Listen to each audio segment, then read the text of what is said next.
de la loi ne s'éloigne point de ta bouche. C'est pas que tu prends ta Bible et tu colles. Ok, ça ne s'éloigne pas de ma bouche. Non, bien aimé, c'est pas ça. Bien aimé, c'est pas ça. Tu vois, je parlais de la notice. Merci. Je parlais de la notice.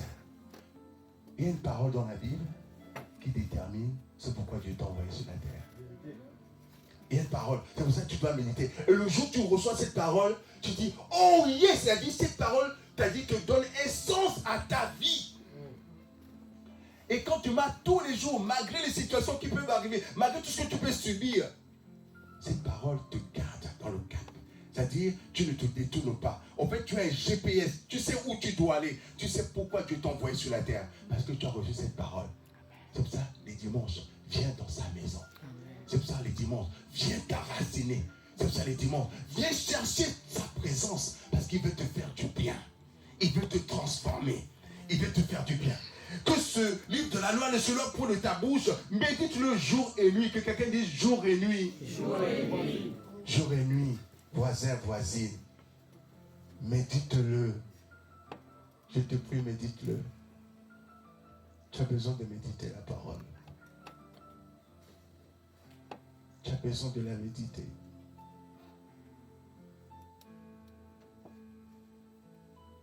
Ta parole est comme du miel à mon palais. Pour que vraiment, que quelqu'un puisse dire, mais ta parole est comme du miel. Mais qu'est-ce qu'il y a dedans? Qu'est-ce qu'il y a dedans? Pour qu'ils soient me dire que ta parole est comme du miel à mon palais. Oh, ça palais. Il y a quelque chose dedans. Il y a quelque chose dedans, bien-aimé. Et quand tu vas trouver cette parole qui va te parler, quand tu médites la parole, c'est que ta porte te procure du bien. Ah, je cours après le temps, Seigneur, aide-moi. Marcassé, quel est bon. Alors, on parle de 3 verbes associés à la parole. C'est-à-dire, quand tu veux méditer, juste pour donner une clé à une personne, on parle de 3 verbes. On parle de lire, on parle d'étudier, on parle de méditer. Pour ceux qui ont fait le PCLC, vous comprenez de quoi je parle. Quand tu prends la parole de Dieu, déjà tu la lis. Quand tu lis, quand tu dis, je donne l'exemple, qui est la mère de Jésus? Marie. Tu n'as pas dit Élisabeth? Tu n'as pas dit Chantal? Non? Il faut que tu lises la Bible pour savoir qui est la mère de Jésus. Et quand tu lis, voilà, à la fin, au moins quand tu lis, tu as l'information. Maintenant, tu étudies. Étudier, c'est dire, mais de quoi parle le sujet?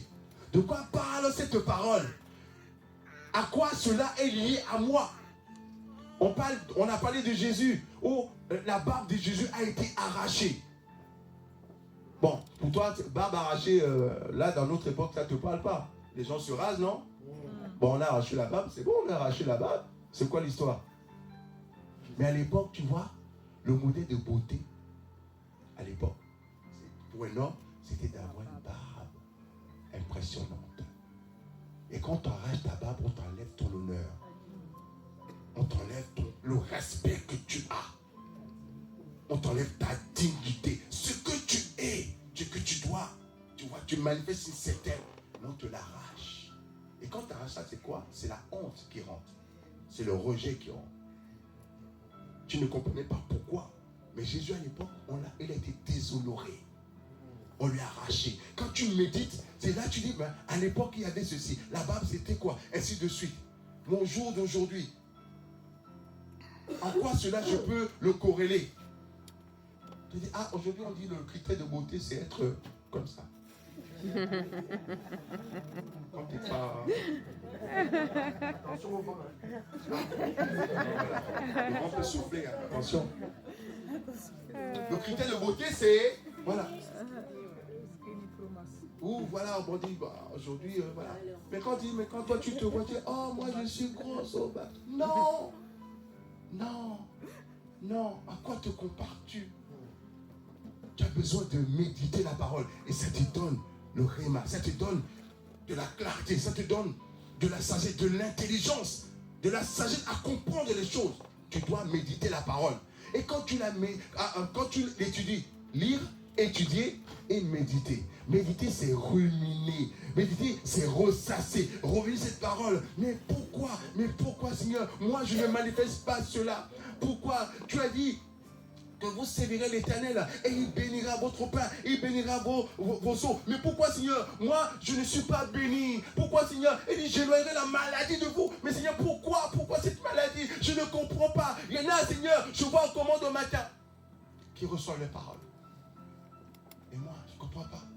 Et quand tu la médites, voilà. Quand tu médites la parole, c'est que tu comprends. Et si tu me donnes pas rendez-vous auprès du pasteur ou du berger pour dire, ah berger, l'enfant là, vraiment, il est compliqué à la maison. Et pourtant la Bible dit que honore ton père et ta mère. Mais le petit là, l'enfant là, il ne m'honore pas. Tu prends rendez-vous avec l'enfant. L'enfant il te dit, mais maman à la maison c'est compliqué. Hein? Elle veut dire, c'est-à-dire, la Bible dit quoi? N'irritez pas vos enfants. Et quand la mère tu irrites l'enfant, comment tu veux que ça se fasse? Question, n'est-ce pas? Comment? N'irritez pas, non. Si tu veux qu'il honore, prépare les conditions. Un autre exemple. Ok.